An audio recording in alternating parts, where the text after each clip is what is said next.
Party की यहां सरकार बनेगी वैसे 2 लाख रुपए का कर्जा माफ होगा और आपको सही एमएसपी मिलनी शुरू हो जाएगी।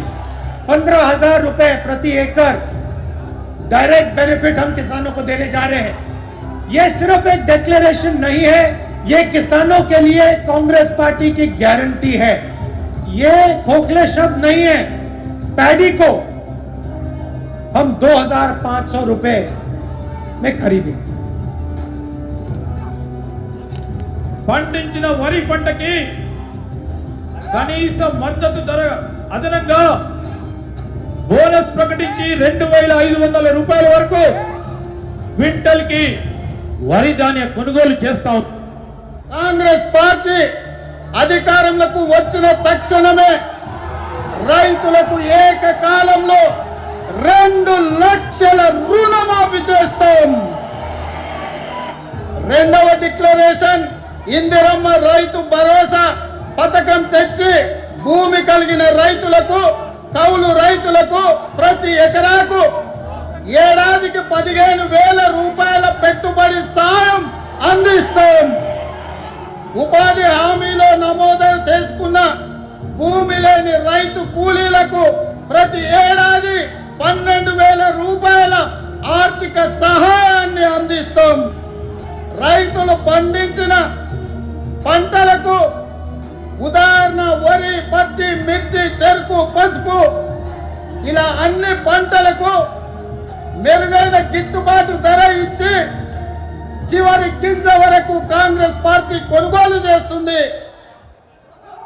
విన్నరా విన్నరా వినవడ్డదా?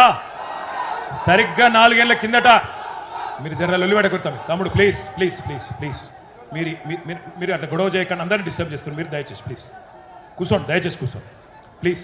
మీరు చేయబట్టి సభ డిస్టర్బ్ అవుతుంది ప్లీజ్। సరిగ్గా 4 ఏళ్ల కిందట కాంగ్రెస్ పార్టీ నాయకులు రాహుల్ గాంధీ, ఇయాలటి ముఖ్యమంత్రి రేవంత్ రెడ్డి, ఇయాలటి మంత్రులు అందరూ చెప్పిన మాటలు మీరు విన్నారు।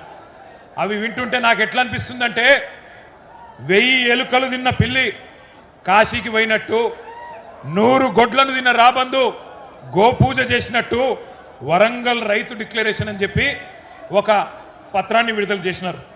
60 ఏళ్ళు రాచి రంపాన పెట్టి రైతాంగాన్ని, రైతుల రక్తం దాగిన పార్టీ కాంగ్రెస్ పార్టీ రైతులకు కిరీటం పెడతామని చెప్పి కళ్ళబొల్లి కబుర్లు చెప్పి 34 హామీలు ఇచ్చినారు। 1 కాదు 2 కాదు, రైతు డిక్లరేషన్లో 34 హామీలు ఇచ్చినారు।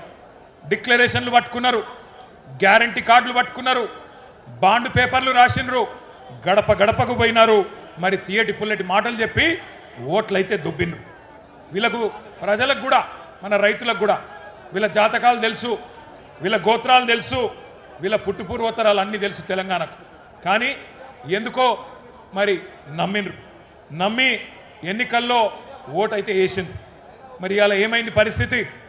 100 రోజుల్లో అన్నీ చేస్తామని చెప్పిండ్రు। బుద్ధిమంతులు అనుకొని చెప్పి మీరేమో సద్దులు కట్టిండ్రు, వాళ్ళేమో గద్ద మీద కూర్చున్నారు। 100 రోజులు పోయినాయి, ఇవాళ 900 రోజులు దగ్గరకు వచ్చింది, 2.5 ఏళ్ళు అయిపోయింది। ఏమైందిరా అయ్యా రైతు డిక్లరేషన్ అంటే? ఇవాళ లేదు, ఉప్పు రాయి లేదు, ఎక్కడ సడి లేదు, సప్పుడు లేదు।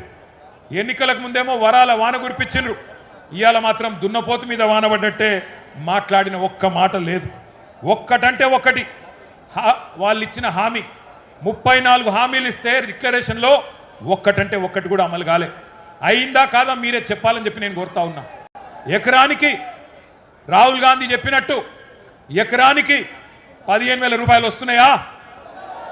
వస్తున్నాయా లేవా? గట్టిగా చెప్పాలి, వినబడతలేదు। రాకపోతే ఇక్కడ చెయ్యిలుపాలే లేవని చెప్పాలి। వస్తున్నాయా లేవా? ఎకరానికి 15,000, 2 లక్షల రుణమాఫీ జరిగిందా? రైతు కూలీలకు 12,000 వేస్తుండ్రా? అన్ని పంటలకు బోనస్ వస్తుందా? అన్ని పంటలు కొంటుండ్రా? కౌలు రైతుకు ఎకరానికి 14,000 వస్తుందా? వినబడతలేదు, సప్పుడు తగ్గింది। పంటల బీమా పథకం వచ్చిందా? అసైన్డ్ రైతులకు పట్టాలు ఇచ్చిండ్రా? 34 హామీలలో ఒక్కటన్నా అమలైందా? 4 ఏళ్ల తర్వాత రైతు బతుకు బాగుపడ్డదా చెడిపోయిందా? ఇది వాస్తవం। ఇట్లున్నది 4 ఏళ్ల తర్వాత రైతు డిక్లరేషన్ అనేది ఒక బోగస్ పత్రం, ఒక బక్వాస్ ముచ్చట, ఒక చిత్తు కాగితంతో సమానమైన డిక్లరేషన్ను ఇదే వరంగల్ గడ్డ మీద మీకిచ్చి మోసం చేసినందుకే ఇవాళ అదే గడ్డ మీదకి వెళ్ళి ఈ సంగ్రామ సదస్సు ద్వారా ఈ ప్రభుత్వానికి ఒక హెచ్చరిక జారీ చేసినందుకే రైతాంగం తరఫున ఈ కార్యక్రమం ఇక్కడ పెట్టుకున్నాం. ఒట్టు పెట్టుకున్నారు, ఓట్లు దొబ్బినరు, ఓట్లకు ముందేమో బట్టెబాజు ముచ్చట్లు చెప్పినరు, ఇప్పుడు దోకేబాజు పనులు చేస్తున్నారు. ఇవాళ గల్లీలో ఉన్న కాంగ్రెస్ కార్యకర్త ఎవరైతే ఇంటింటికి తిరిగి ఓట్లు అడిగిండో వాడు మాట్లాడతలేడు. పోనీ ఢిల్లీ నుంచి వచ్చినోడు ఏమైనా పత్తా ఉన్నాడా అంటే వాడు మళ్ళా గల్లనే పడతలేడు. ఢిల్లీకి వెళ్ళి వచ్చినోడు ఏమయ్యా రాహుల్ గాంధీ నిన్ను అడుగుతా ఉన్నా, ఎక్కడ సచ్చింది నువ్వు చేసిన డిక్లరేషన్, ఎక్కడ సచ్చింది అని అడుగుతున్నా. నువ్వెక్కడ చచ్చినావు రాహుల్ గాంధీ? నువ్వు నిలబెట్టిన ముఖ్యమంత్రి, నువ్వు ఇక్కడ మాకు అప్పచెప్పిపోయిన ముఖ్యమంత్రి ఏ గాడిది పనులు దోముతున్నాడో అని అడుగుతున్నా నేను. ఎక్కడున్నాడు? రైతులు కల్లాల కాడ అవస్థల్లో ఉంటే ఇలా మక్కలు నిన్న తిరిగిన నేను జనగామల యశ్వంతాపూర్ పోయినా, పర్కాళ్ళ ఊకలు పోయినా, నర్సంపేట మార్కెట్ యార్డుకు పోయినా రైతులు కళ్ళకెళ్ళి రక్తం గారే పరిస్థితి ఉన్నది. అందుకే అంటున్నా నేను బాధతోని, ఎక్కడ చచ్చిండు రాహుల్ గాంధీ? 4 ఏళ్ళ రైతు డిక్లరేషన్ అని చెప్పి ప్రభుత్వం వచ్చి 2.5 ఏళ్ళు అయిపోయాయి. ఎక్కడ ఒక్కటన్నా అమలు చేసినవా అని అడుగుతున్నా. ఇంత మోసం చేయొచ్చా రైతును? ఇంత దారుణంగా వంచొచ్చా?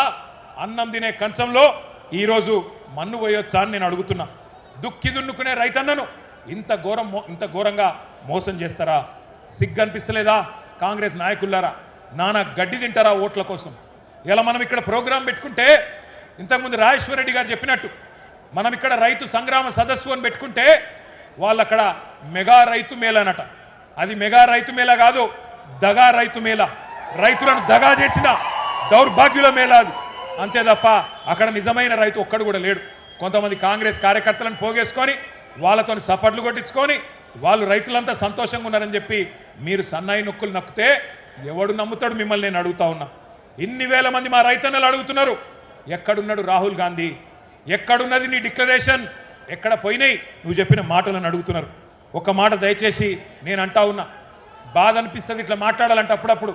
కానీ డిక్లరేషన్ ఇచ్చి లక్షల మంది రైతులను మోసం చేసిన రాహుల్ గాంధీ ఫోటోను, ఆ రైతు డిక్లరేషన్ కాగితాన్ని, రేవంత్ రెడ్డి ఫోటోను మొత్తం అన్ని పోలీస్ స్టేషన్ల కాడ, రైల్వే స్టేషన్ల కాడ, బస్ స్టాండ్ల కాడ అంటియాలే.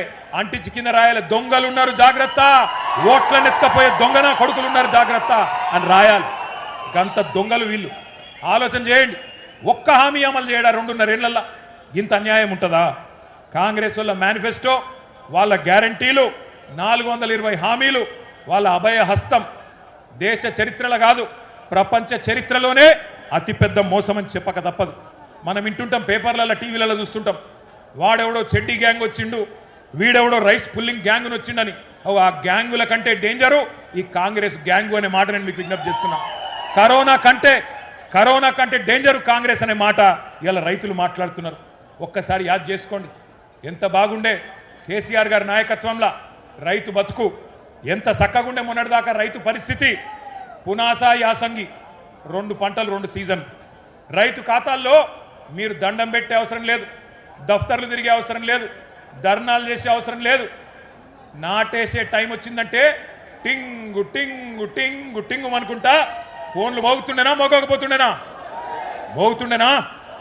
మంచిగా రైతు బంధు పథకం అదొక విప్లవం, ఒక అద్భుతం. అబ్బుర పడ్డది దేశం మొత్తం. ఆఖరికి ప్రధానమంత్రి మోడీ కూడా కేసీఆర్ను కాపీ కొట్టి పిఎం కిసాన్ అని పెట్టుకున్నాడు. 12 రాష్ట్రాల రైతు బంధు పథకాన్ని కాపీ కొట్టి వాళ్ళ రాష్ట్రాల్లో పథకాలు పెట్టుకున్నారు.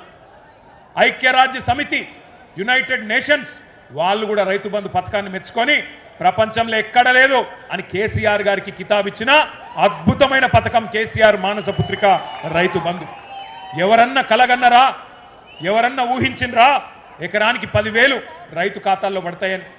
రైతుల దగ్గర భూమి శిస్తు, నీటి తీరువా రకరకాల రూపంలో తోలు వలిచి రైతుల దగ్గర పైసలు గుంజిన ప్రభుత్వాలను చూసినాం. కానీ ఉల్టా రైతుకు 70 లక్షల మంది రైతులకు 11 విడతలుగా 73,000 కోట్లు వేసిన నాయకుడు ఎవరు వినబడతలేదు? ఒక్క నాయకుడి కన్నా ఆలోచన వచ్చిందా?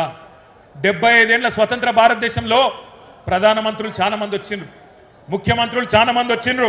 కానీ పెట్టుబడి కోసం సేట్ల చుట్టూ, పైసల చుట్టూ, అప్పుల కోసం తిరిగే రైతుల బాధ ఎవరన్నా పట్టించుకున్నారా? ఎవరన్నా రైతు బంధు అసలు పథకం ఆలోచన చేసిండ్రా? బ్రహ్మాండంగా కేసీఆర్ గారి నాయకత్వంలో మనం చేసుకున్నాం. తెలంగాణలో చేసుకున్నాక అంత మంచిగా సాఫీగా పోతుంటే కేసీఆర్ ఎకరానికి 10,000 ఇస్తుండు, మేము 15,000 ఇస్తాం. నవంబర్లో తీసుకుంటే 5,000, డిసెంబర్లో తీసుకుంటే 7,500 అని సన్నాయి నొక్కులు నొక్కి